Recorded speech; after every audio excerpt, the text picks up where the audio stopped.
Hello friends, welcome to AFX fitness. Common ആയിട്ട് നമ്മൾ ജിമ്മിൽ കണ്ടുവരുന്ന വർക്കൗട്ട്സ്, അതിൻ്റെ തെറ്റായ വേർഷനും അതിൻ്റെ കറക്റ്റായിട്ടുള്ള വേർഷനുമാണ് നമ്മൾ ഈ ഒരു എപ്പിസോഡിലും കണ്ടിന്യൂ ചെയ്യുന്നത്. അപ്പോൾ കഴിഞ്ഞ എപ്പിസോഡിൽ അതിൻ്റെ പാർട്ട് 1 നമ്മൾ ഓൾറെഡി കുറച്ച് സെറ്റ് ഓഫ് വർക്കൗട്ട്സ് നമ്മൾ ചെയ്തിട്ടുണ്ട്.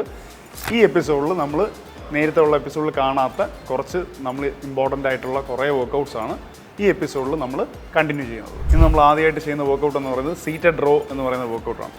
അപ്പോൾ സീറ്റഡ് റോൻ്റെ മെഷീൻ നോർമലി ഈ ഒരു വേരിയേഷനിൽ കാണും, അല്ലെങ്കിൽ നിങ്ങൾക്കിപ്പോൾ മെഷീനിലായിരിക്കും ചെയ്യുന്നത്, പ്ലേറ്റൊക്കെ ആഡ് ചെയ്തിട്ട്. അപ്പോൾ ഇതൊരു ടേബിൾ വേർഷൻ സീറ്റഡ് റോ ആണ്. അപ്പോൾ ഇതിൻ്റെ ബേസിക് ബോഡി പോസ്റ്റർ എന്ന് പറയുന്നത് എല്ലായിടത്തും സെയിം തന്നെ ആയിരിക്കും. അപ്പോൾ ഇതിൻ്റെ ഗ്രിപ്പ് നിങ്ങൾ ഹോൾഡ് ചെയ്ത് കണ്ടോ, ഗ്രിപ്പ് എപ്പോഴും ഈ ഒരു ഗ്രിപ്പ് തന്നെ എല്ലാത്തിലും പിടിക്കാനായിട്ട് ശ്രമിക്കുക. അപ്പോൾ ചെസ്റ്റ് അപ്പ് ചെയ്ത് ബാക്ക് സ്ട്രെയിറ്റ് ചെയ്ത് വെയിറ്റിനെ നിങ്ങൾ കയ്യിൽ ലോഡ് ചെയ്ത് ഷോൾഡറിൻ്റെ ട്രാക്ഷൻ കണ്ടോ, ചെസ്റ്റ് അപ്പ് ചെയ്യുക. കണ്ടോ, ഷോൾഡർ ഇത് ചെസ്റ്റ് അപ്പ് അല്ല, ഇത് റോങ് പൊസിഷനിലാണ് നിങ്ങൾ സ്റ്റാർട്ട് ചെയ്യുന്നത്. കണ്ടോ, ഒരിക്കലും ഈ ഒരു പൊസിഷനിലിരുന്ന് വലിക്കരുത്. അപ്പോൾ ഇത് തെറ്റായ വേർഷനാണ്. നിങ്ങൾ ആദ്യം ചെയ്യേണ്ടത് ഇതിനെ നിങ്ങൾ ചെസ്റ്റ് അപ്പ് ചെയ്യുക. അപ്പോൾ ഓട്ടോമാറ്റിക്കലി ഷോൾഡർ ബ്ലേഡിനെ ബാക്കിലേക്ക് ട്രാക്ട് ചെയ്തു എന്നുള്ളതാണ് അർത്ഥം. കണ്ടോ, ആ ഷോൾഡർ ബ്ലേഡ് ട്രാക്ട് ചെയ്യുക എന്ന് പറയുന്ന കൺഫ്യൂഷൻ ഉണ്ടെങ്കിൽ ചെസ്റ്റ് അപ്പ്, കണ്ടോ, ചെസ്റ്റ് അപ്പ് അത്രയേ ഉള്ളൂ. ചെസ്റ്റ് അപ്പ് ചെയ്യുക, ഗ്രിപ്പ് ടൈറ്റ് ചെയ്ത് ബാക്ക് മസിൽ ഫോക്കസ് ചെയ്ത് നിങ്ങളുടെ അബ്ഡോമിനൽ ഏരിയ ഫോക്കസ് ചെയ്ത് പുള്ള് ചെയ്യുക. കണ്ടോ, പുള്ള് ചെയ്യുക, സ്ലോലി റിലീസ് ചെയ്യുക. ആ ട്രാക്ഷൻ വിട്ട് കളയരുത്. കണ്ടോ, ഈ ട്രാക്ഷൻ വിട്ട് കളയരുത്. Chest up and pull. അപ്പോൾ ഇത് കണ്ടോ, ചെസ്റ്റ് അപ്പ് ചെയ്ത് പുള്ള് ചെയ്ത് സ്ലോലി 1 2 3 4 പുൾ. സ്ട്രോങ് ആയിട്ട് പുള്ള് ചെയ്യുക. 1 2 3 4 പുൾ. 1 2 3 4. അപ്പോൾ ബേസിക്കലി നിങ്ങൾ നോക്കിക്കഴിഞ്ഞാൽ നിങ്ങൾക്ക് മനസ്സിലാവും, എല്ലാത്തിനും ഈ ഒരു ഫ്രീക്വൻസി തന്നെയാണ്, ഈ ഒരു റിതം തന്നെയാണ് നമ്മൾ മെയിൻറ്റെയിൻ ചെയ്യുന്നത്. അപ്പോൾ ഇതാണ് ഏറ്റവും എഫിഷ്യൻ്റായിട്ട് നമുക്ക് മസിലിനെ കൺട്രോൾ ചെയ്ത് ആ ഒരു പെർട്ടിക്കുലർ മൂവ്മെൻറ്റിനെ നമുക്ക് ഫോക്കസ് ചെയ്ത് ചെയ്യാൻ പറ്റുന്ന റിതം എന്ന് പറയുന്നത്. ഇനി നമ്മൾ നോക്കുന്ന വർക്കൗട്ട് ലാറ്റ്സ് പുൾ ഡൗൺ എന്ന് പറയുന്ന വർക്കൗട്ടാണ്. അപ്പോൾ ലാറ്റ്സ് പുൾ ഡൗൺ ഈ ഒരു അറ്റാച്ച്മെൻറ്റ് കാണും. കണ്ടോ, ബാറിൻ്റെ അറ്റാച്ച്മെൻറ്റ് ആണ്. നിങ്ങൾ ആ കേബിളിൽ നിന്ന് ഈ ഒരു നിങ്ങളുടെ ആ ഒരു ഷോൾഡർ എടുത്തതിനെക്കാട്ടിയും സ്ലൈറ്റ്ലി മോർ വൈഡായിട്ട് ആ ഗ്രിപ്പ് എടുത്ത് ഗ്രിപ്പ് ഹോൾഡ് ചെയ്ത് ഇരുന്നതിന് ശേഷം ഇതിലും ഞാൻ പറഞ്ഞ പോലെ കണ്ടോ, കൈ ഇപ്പോൾ കംപ്ലീറ്റ്ലി റിലാക്സ്ഡ് ആണ്, മുകളിലേക്ക് സ്ട്രെച്ച് ചെയ്ത് ഹോൾഡ് ചെയ്യാണ്. നിങ്ങൾ ആദ്യം ചെയ്യേണ്ടത് ആ ട്രാക്ഷൻ കൊണ്ടുവരിക എന്നുള്ളതാണ്. കണ്ടോ, ഷോൾഡർ ബ്ലേഡിനെ താഴേക്ക് പുള്ള് ചെയ്യുക. അവിടെ ലോക്ക് ചെയ്ത് വെച്ചതിന് ശേഷം പിന്നെ ലാറ്റ്സിനെ ഫോക്കസ് ചെയ്ത് താഴേക്ക് ആ മൂവ്മെൻറ്റ് ഫോക്കസ് ചെയ്യുക. കണ്ടോ, pull slowly up, pull slowly up. കണ്ടോ, ഇവിടം വരെ ഹോൾഡ് ചെയ്യുക. പിന്നീട് ആ ട്രാക്ഷൻ വിട്ട് കളയരുത്. ലാറ്റ്സിൻ്റെ ആ ഒരു ടെൻഷൻ നിങ്ങൾ വിടുകയാണ് ചെയ്യുന്നത്. അപ്പോൾ ടെൻഷൻ മെയിൻറ്റെയിൻ ചെയ്യണമെങ്കിൽ ഷോൾഡർ ബ്ലേഡിനെ ട്രാക്ട് ചെയ്ത് തന്നെ ഹോൾഡ് ചെയ്യണം. ഇങ്ങനെ ചെയ്ത് കഴിഞ്ഞാൽ കൂടുതൽ ബെനിഫിറ്റ് ഒന്നും വരത്തൊന്നുമില്ല കേട്ടോ, സത്യം പറഞ്ഞു കഴിഞ്ഞാൽ. ചില വീഡിയോസിലൊക്കെ കണ്ടിട്ടുണ്ട്, ചില വർക്കൗട്ട് വീഡിയോസിൽ ഫുള്ള് സ്ട്രെച്ച് ചെയ്ത് ചെയ്യുന്ന രീതി ചെയ്യുന്നതുകൊണ്ട് തെറ്റൊന്നുമില്ല. പക്ഷേ നിങ്ങൾക്ക് പറയാൻ പറ്റില്ല, എപ്പോഴെങ്കിലും നിങ്ങൾക്ക് ഷോൾഡർ ബ്ലേഡിൽ അല്ലെങ്കിൽ റൊട്ടേറ്റർ കഫിൽ ഇഞ്ചുറി വരുമ്പോഴായിരിക്കും നിങ്ങൾ അത് എന്തുകൊണ്ടാണെന്ന് നിങ്ങൾക്ക് മനസ്സിലാക്കാനായിട്ട് പറ്റുന്നത്. അപ്പോൾ ഷോൾഡർ ബ്ലേഡിനെ താഴേക്ക് പുള്ള് ചെയ്ത് ഗ്രിപ്പ് ടൈറ്റ് ചെയ്ത് ഹോൾഡ് ചെയ്ത് ഉണ്ടോ, ചെസ്റ്റിലേക്ക് പുള്ള് ചെയ്യുക. Slowly 1 2 3 4 pull. 1 2 3 4. അപ്പോൾ ഇങ്ങനെയാണ് ഒരു ലാറ്റ്സ് പുൾ ഡൗൺ വർക്കൗട്ട് ചെയ്യേണ്ടത്. അടുത്ത നമ്മൾ ചെയ്യുന്നത് ലാറ്റ്സിൻ്റെ ഒരുപാട് പേര് കോമൺ ആയിട്ട് ചെയ്യുന്ന 1 ആം റോ എന്ന് പറയുന്ന വർക്കൗട്ടാണ്. അപ്പോൾ ബേസിക്കലി 1 ആം റോയിൽ നിങ്ങൾക്കൊരു ബെഞ്ചിൻ്റെ അസിസ്റ്റൻസ് വേണം. അസിസ്റ്റൻസ് ഇല്ലാതെ നമുക്ക് ഈ വർക്കൗട്ട് ചെയ്യാം. പക്ഷേ ഏറ്റവും പെർഫെക്റ്റ് ആയിട്ട് ഈ വർക്കൗട്ട് ചെയ്യാൻ പറ്റുന്നത് ഒരു ബെഞ്ചിൻ്റെ കൂടെ തന്നെയാണ്. കണ്ടോ, ഇതാണ് ബേസിക്കലി ഈ വർക്കൗട്ടിൻ്റെ സ്റ്റാർട്ടിങ് പൊസിഷൻ എന്ന് പറയുന്നത്. ഇതിൽ നിങ്ങൾ സാധാരണ നോക്കിക്കഴിഞ്ഞാൽ ആൾക്കാർ ചിലരിതാ ഷോൾഡറിന് ഇങ്ങനെ താഴേക്ക് ഇടും. ഇത് തെറ്റല്ല, പക്ഷേ ഓപ്റ്റിമം അല്ല. നിങ്ങൾക്ക് ഒരു മസിലിൻ്റെ ഓപ്റ്റിമം മൂവ്മെൻറ്റ് എന്ന് പറയുന്നത് ഇഞ്ചുറി ഫ്രീ ആയിട്ട് ആ വർക്കൗട്ട് ചെയ്യാൻ പറ്റുമ്പോഴാണ് ഒരു പെർട്ടിക്കുലർ വർക്കൗട്ട് ഓപ്റ്റിമം എന്ന് നിങ്ങൾക്ക് പറയാനായിട്ട് പറ്റുന്നത്.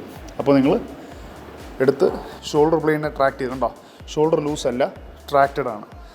ആ ഹോൾഡിൽ നിന്നുകൊണ്ട് തന്നെ നിങ്ങൾ ലാറ്റ്സ്, നിങ്ങളുടെ ബാക്ക് മസിൽ ഫോക്കസ് ചെയ്ത് പുള്ള് ചെയ്യുക, ഡൗൺ ചെയ്യുക. കണ്ടോ, പുള്ള് ചെയ്യുക, ഡൗൺ ചെയ്യുക. ഇതിനെ എക്സ്ട്രാ സ്ട്രെച്ച് ചെയ്തെന്ന് വെച്ചിട്ട് എക്സ്ട്രാ ഗ്രോത്ത് ഒന്നും സത്യം പറഞ്ഞാൽ ലാറ്റ്സിന് വരത്തൊന്നുമില്ല. അതൊക്കെ വളരെ തെറ്റായ ഡെഫിനിഷൻസാണ്. അപ്പോൾ നിങ്ങൾ ഷോൾഡറിനെ ലോക്ക് ചെയ്ത് പുള്ള് ചെയ്യുക. കണ്ടോ, 1 2 3 4 പുള്ള് ചെയ്യുമ്പോൾ നിങ്ങൾ സ്ട്രോങ് ആയിട്ട് പുള്ള് ചെയ്യുക. കണ്ടോ, സ്ലോലി റിലീസ് ചെയ്യുക, സ്ട്രോങ് ആയിട്ട് പുള്ള് ചെയ്യുക. അപ്പോൾ നിങ്ങൾ ഈ സെറ്റപ്പ് ചെയ്യുമ്പോൾ ബേസിക്കലി ശ്രദ്ധിക്കണം, വേണ്ട കാല് ഫ്ലോറുമായിട്ട് നല്ല സ്ട്രോങ് ആയിട്ട് ചവിട്ടിയിരിക്കുക, ഗ്രിപ്പ് ടൈറ്റ് ചെയ്തിരിക്കുക, നിങ്ങളുടെ ബാക്ക് സ്ട്രെയിറ്റ് ആണെന്നുള്ളത് ഫോക്കസ് ചെയ്യുക. പുള്ള് ചെയ്യുമ്പോൾ ബാക്ക് മസിൽ സ്ട്രോങ് ആയിട്ട് പുള്ള് ചെയ്യുക, സ്ലോലി റിലീസ് ചെയ്യുക, പുള്ള് ചെയ്യുക, സ്ലോലി റിലീസ് ചെയ്യുക. അപ്പോൾ വളരെ സിമ്പിളായിട്ട് എഫിഷ്യൻ്റായിട്ട് ചെയ്യാൻ പറ്റുന്ന വർക്കൗട്ട്സിനെ ദയവ് ചെയ്ത് കോംപ്ലക്സ് ആക്കി അതിനെ വെറുതെ ഇഞ്ചുറി പ്രോൺ വർക്കൗട്ട്സ് ആയിട്ട് മാറ്റരുത്. അടുത്തായിട്ട് നമ്മൾ കാണാൻ പോകുന്നത് ഷോൾഡറിൻ്റെ തന്നെ സൈഡ് റേസസ്, അതായത് നമ്മൾ ഡെൽറ്റോയിഡിന് വേണ്ടിയിട്ട് നമ്മൾ ചെയ്യുന്ന ഏറ്റവും കോമൺ ആയിട്ടുള്ള ഒരു വർക്കൗട്ടാണ് സൈഡ് റേസസ്. ഒരുപാട് പേർക്ക് കൺഫ്യൂഷനുള്ള തെറ്റായിട്ട് ചെയ്യുന്ന വർക്കൗട്ടാണ്. അപ്പോൾ നമുക്ക് കാണാം ഇതിൻ്റെ കണ്ടോ സ്റ്റാൻഡിങ് പോസ്റ്റർ തന്നെ നമ്മൾ ഷോൾഡറിൻ്റെ ആ ഒരു വിധത്തിൽ ഹോൾഡ് ചെയ്ത് നിൽക്കുന്നു, ചെസ്റ്റ് അപ്പ് ചെയ്യുന്നു, ബാക്ക് സ്ട്രൈറ്റ് ചെയ്യുന്നു. നിങ്ങൾ ആ ഒരു ഫസ്റ്റ് മൂവ്മെൻറ്റ് ഏതാണെന്ന് നമ്മൾ ഫോക്കസ് ചെയ്യുന്നത്. നിങ്ങൾ ഡെൽറ്റോയിഡിന് വേണ്ടിയിട്ട് ചെയ്യുന്ന മൂവ്മെൻ്റ് ആണ്. അപ്പോൾ ഡെൽറ്റോയിഡിൻ്റെ മാത്രം മസിൽ ഫോക്കസ് ചെയ്തിട്ട് വേണം ഇത് സൈഡിലേക്ക് റേസ് ചെയ്യാനായിട്ട്. അപ്പോൾ വേറെ ബോഡി മൂവ്മെൻറ്റ്സ് ഒന്നും ഈ മൂവ്മെൻറ്റിന് വേണ്ട എന്നുള്ളത് ഫസ്റ്റ് നിങ്ങൾ മനസ്സിലുറപ്പിക്കുക. ശേഷം ചെസ്റ്റ് അപ്പ് ചെയ്യുക, ഗ്രിപ്പ് ടൈറ്റ് ചെയ്ത് ഹോൾഡ് ചെയ്യുക. വേറെ ബോഡി മൂവ്മെൻ്റ് ഒന്നും ഇല്ലാതെ ഉണ്ടോ വെറുതെ സൈഡിലേക്ക് റേസ് ചെയ്യുക, ഡൗൺ, സൈഡിലേക്ക് റേസ് ചെയ്യുക, 1 ഉണ്ടോ. ഇത് പലരും ഈ ഒരു കണ്ടോ ഇതിൻ്റെ ഒരു 50% ഈ മൂവ്മെൻറ്റിൽ തന്നെ പോയി. സത്യം പറഞ്ഞു കഴിഞ്ഞാൽ എഫക്റ്റീവ് അല്ല എന്നുള്ളതാണ്, ഓപ്റ്റിമം അല്ല. അപ്പോൾ മസിലിന് കറക്റ്റായിട്ട് എഫക്റ്റ് ചെയ്യണമെങ്കിൽ തീർച്ചയായിട്ടും നിങ്ങളുടെ ബോഡിയുടെ ഒരു മൂവ്മെൻറ്റ് 100% എലിമിനേറ്റ് ചെയ്തിട്ട് മസിലിൻ്റെ മൂവ്മെൻറ്റിൽ മാത്രം ഫോക്കസ് ചെയ്തിട്ട് ഈ ഒരു പെർട്ടിക്കുലർ മൂവ്മെൻറ്റ് എംഫസൈസ് ചെയ്ത് ചെയ്യാം. കണ്ടോ എൽബോ 100% സ്ട്രെയിറ്റ് അല്ല, ചെറിയൊരു ബെൻഡ് ഞാൻ കൊടുത്തിട്ടുണ്ട്. ആ ഒരു ചെറിയ ബെൻഡ് മെയിൻറ്റെയിൻ ചെയ്തുകൊണ്ട് തന്നെ ചെയ്യാം. കണ്ടോ അപ്പോൾ സ്ട്രെയിറ്റ് ആയിട്ടല്ല നിങ്ങൾ റേസ് ചെയ്യുന്നത്. കണ്ടോ ചെറിയൊരു ബെൻഡ് നിങ്ങൾ എൽബോയിൽ കൊടുത്തിട്ട് തന്നെ, കാരണം എൽബോ എന്നുള്ള ടെൻഷൻ റെഡ്യൂസ് ചെയ്യാനാണ് ആ ഒരു ചെറിയ ബെൻഡ് നിങ്ങൾ കൊടുത്തിരിക്കുന്നത്. പിന്നെ പലരും ചെയ്യുന്നതെന്ന് വെച്ചാൽ ഈ കൈയിൽ നിന്ന് റേസ് ചെയ്യും. കണ്ടോ ഈ ഒരു റേസും ഇങ്ങനെ റേസ് ചെയ്യും. കണ്ടോ ഈ മൂവ്മെൻറ്റ് ഡെൽറ്റ് എന്നല്ല കൈയിൽ നിന്നാണ് വരുന്നത്. അപ്പോൾ ഡെൽറ്റ് നിങ്ങൾക്ക് വരണമെങ്കിൽ ബോഡി മൂവ്മെൻറ്റ് 100% എലിമിനേറ്റ് ചെയ്ത് ചെസ്റ്റ് അപ്പ് ചെയ്ത് ബാക്ക് സ്ട്രൈറ്റ് ചെയ്ത് ഒരു ഇനേർഷ്യയും ഇല്ലാതെ, കണ്ടോ ഒരു ഇനിഷ്യൽ മൂവ്മെൻറ്റും ഇല്ലാതെ ഡെൽറ്റിൽ നിന്ന് മാത്രം റേസ് ചെയ്യുക. കണ്ടോ വെറുതെ അനാവശ്യമായിട്ട് ഒരു വെയിറ്റ് നിങ്ങൾക്ക് ലിഫ്റ്റ് ചെയ്യാനായിട്ട് പറ്റില്ല. നിങ്ങൾക്ക് ആവശ്യമുള്ള വെയിറ്റ് മാത്രം ഈ മൂവ്മെൻറ്റ് വഴി ചെയ്യാൻ പറ്റത്തുള്ളൂ. ഇത് തിരിച്ച് റെസ്റ്റിലേക്ക് വരരുത്. കണ്ടോ ഈ ഒരു ടെൻഷൻ മെയിൻറ്റെയിൻ ചെയ്യുക, റെസ്റ്റ് അല്ല ഈ ഒരു ഗ്യാപ്പ് മെയിൻറ്റെയിൻ ചെയ്ത് തന്നെ ചെയ്യുക. അടുത്ത വീഡിയോ കാണുന്നത് വരെ